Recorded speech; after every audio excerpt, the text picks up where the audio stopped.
Dear my past self, I'm dangling my legs out the window.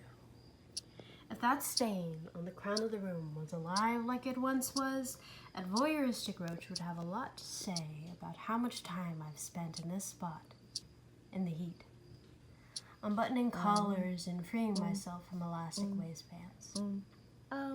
I would think about the air out there and keep my music in here. I'm dangling my legs out the window, but only from the knee down. I'm indoors, so I can feel the air from my rattling air conditioner and the grassy night breath of this well-kept yard. I've been thinking about you. I've been thinking about how portable a soul can be.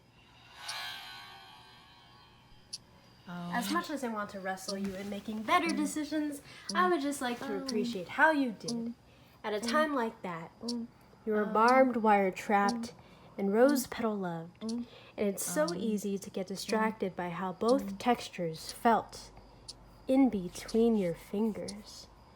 You measured your life in measurements, but there's no set amount of water that can wash these things away, and you live in the ocean, so don't number your lists. No checkboxes, no measurements. You evaluated facial expressions like they sealed your fate in an envelope. Rest your textbook slouch and dream about the moment to correct it. I'm sure the crickets would like to see that human sleep.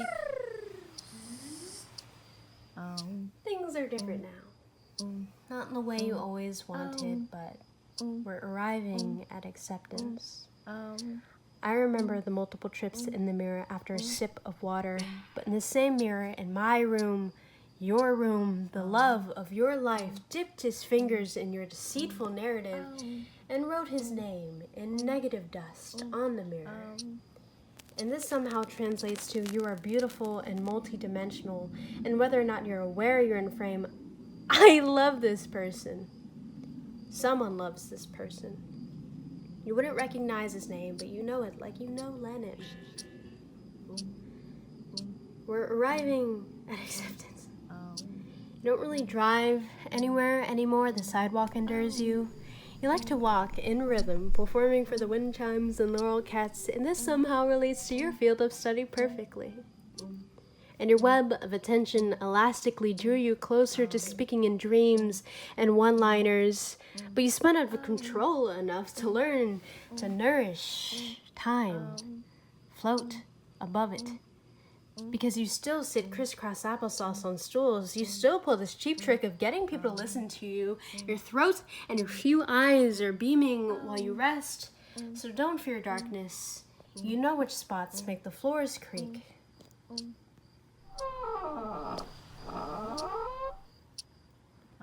You scribbled outside the timelines and somehow decorated the fourth wall. And you may be intuitive, but you don't know everything, which is why when you kiss the earth to heal, your lips never dry. And when I scroll my legs back into my room, there'll be a scrapbook of mosquito bites for them, for you, on display tomorrow. Best self. Yes!